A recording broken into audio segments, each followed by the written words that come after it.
kekuatan negara kita ini dipegang sama yang namanya Bahlil sama Babibur Rahman. Iya ta. Kenapa? Saya begini loh, sentil ya yang namanya Babibur Rahman itu ya. Babibur Rahman. Dengar, giliran soal-soal di luar nalar Anda bahas yang namanya di paripurna. Ya, kenapa sih masalah korupsi ini Anda nggak pernah itu angkat? Ya, sekarang ya coba deh mulutnya itu ya buka di komisi sana, buka terang-terangan. Kenapa Rieke Diah Pitaloka ya mengajak anggota DPR itu menolak PPN 12%. Dilaporkan karena dibilang provokator. Ya kan? Kenapa Anda nggak angkat soal itu?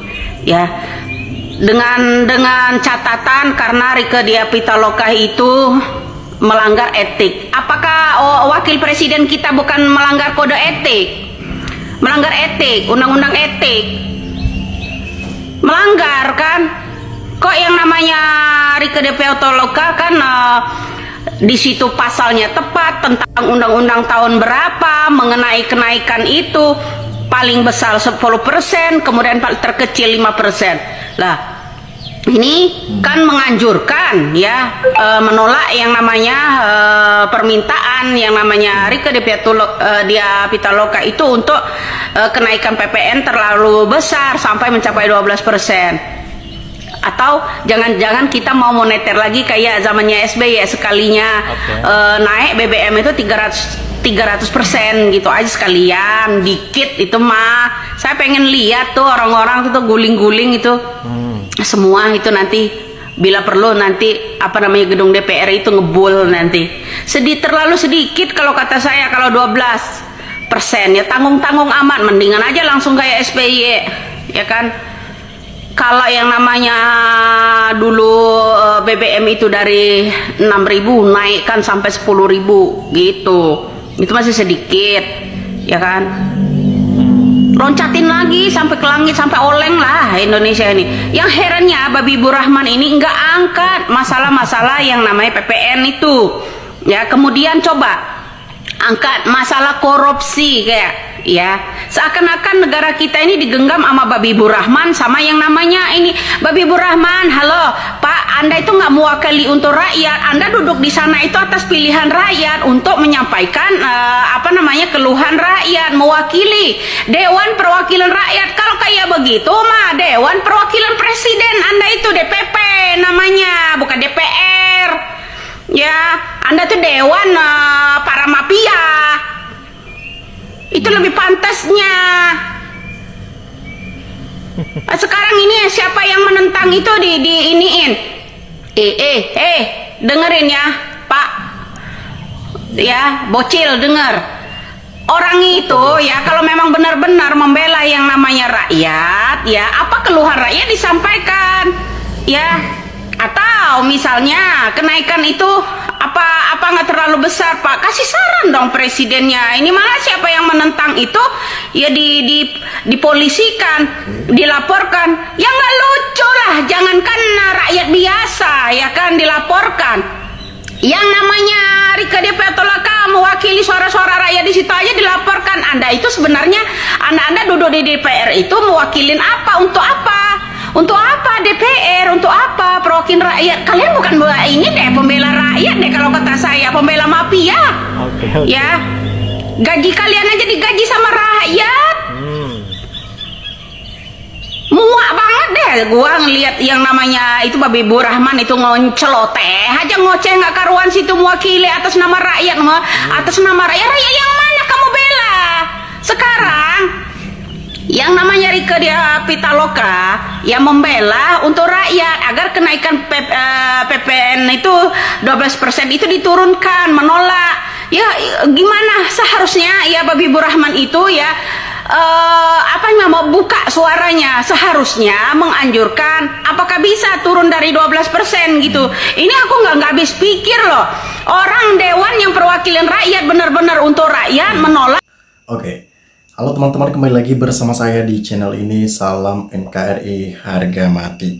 teman-teman, dalam video ini kita telah mendengarkan sebuah edukasi yang disampaikan oleh Mbak Widya. Tentunya ini menjadi sebuah pemahaman bagi kita dalam menilai perjalanan politik yang ada saat-saat ini. Nah, tentunya dengan berbagai macam hal yang terjadi, kita pastinya juga khawatir akan masa depan ini, masa depan negara ini, karena tindakan-tindakan yang sering sekali membuat onar ya, berpolitik. Nah, pada kesempatan kali ini seorang Mbak Widya sikat habis para penjilat seorang Mulyono. Bagaimana ia sikat habis seorang Bahlil, yaitu ketua dari Partai Golkar, dan juga Habibur Rahman yang selalu mati-matian membela seorang Jokowi. Nah, menurut saya di sini ngapain sih, buat apa membela Jokowi? Kan sudah terang benderang, sudah ketahuan langsung kelicikan dan kebobrokan seorang Jokowi itu. Jadi buat apa coba membela orang-orang seperti itu? Nah, Widya mantap, penjilat-penjilat harus dibuang ke laut, membuat resah gelisah. Thank you Mbak, rakyat mendukungmu. Kenapa orang-orang membela seperti tidak memegang jabatan di negeri ini pasti sejahtera ya. Jangan pilih DPR yang tidak memihak kepada rakyat. Nah, kita salut Mbak Widya ini jangan bosan-bosan bersuara untuk demi rakyat dan kepentingan masyarakat. Orang-orang yang selalu menjadi garda terdepan dalam memperjuangkan suatu nilai kebenaran itu, kita dukung mereka. Kita ada di belakang mereka.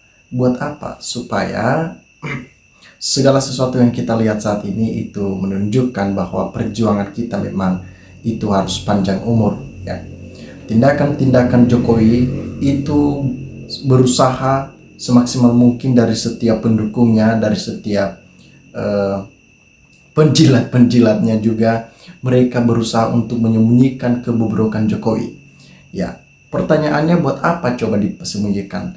Ini kan sudah terang benderang Jokowi melakukan sebuah pelanggaran berat, apalagi namanya terdapat juga dalam kasus korupsi besar sedunia, bukan se-Indonesia lagi. Dia ternyata mafianya di OCCRP, ya, mengeluarkan bahwa Jokowi termasuk orang yang terkorup sedunia. Luar biasa sekali. Jokowi yang kita kenal dari dulu orang yang diam-diam saja ya, orang yang memang kalem begitu ya, seakan-akan seperti malaikat, tetapi ternyata itu sebuah topeng yang dibuat oleh Jokowi supaya tidak terlihat kebobrokan Jokowi. Tetapi pada kesempatan kali ini kita diberikan pemahaman oleh orang-orang yang cinta akan keadilan dan memperjuangkan hal ini. Bagi mereka tidak boleh diam akan hal ini ataupun bungkam kesalahan-kesalahan Jokowi. Jokowi dan keluarganya harus diadili, harus mendapatkan konsekuensi yang besar. Nah, disampaikan di sini saya nggak pernah merasa kalau Habibur Rahman sebagai anggota Dewan Perwakilan Rakyat, lebih tepatnya sebagai pekerja mencari duit dengan jalan mengatasnamakan rakyat lewat pemilu. Kan kerjanya enak, cuman modal bicara, nggak seperti rakyat kecil untuk mencari sesuap nasi saja sampai jungkir balik. Ingat, Anda duduk di Senayan adalah jasa rakyat kecil yang memberimu suara. Tanpa mereka Anda bukan siapa-siapa lagi, yang paling jadi gelandangan politik. Ingat ya, akhiratmu. Ini sebuah peringatan keras bagi seorang Habibur Rahman yang begitu keras ya, begitu keras memberikan komentar-komentar seakan-akan sombong sekali, karena mungkin di belakangnya ada seorang Prabowo.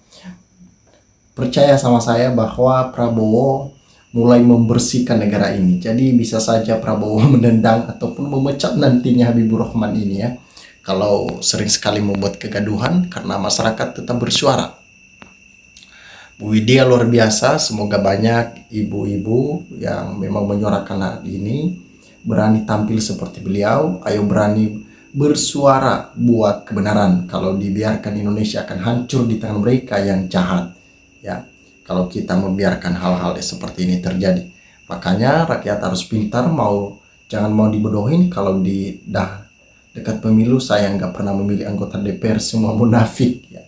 Itu trauma dengan anggota-anggota DPR yang memang hanya mementingkan kepentingan pribadi saja, ataupun ketika sudah mendapatkan keuntungan maka mereka meninggalkan masyarakat itu.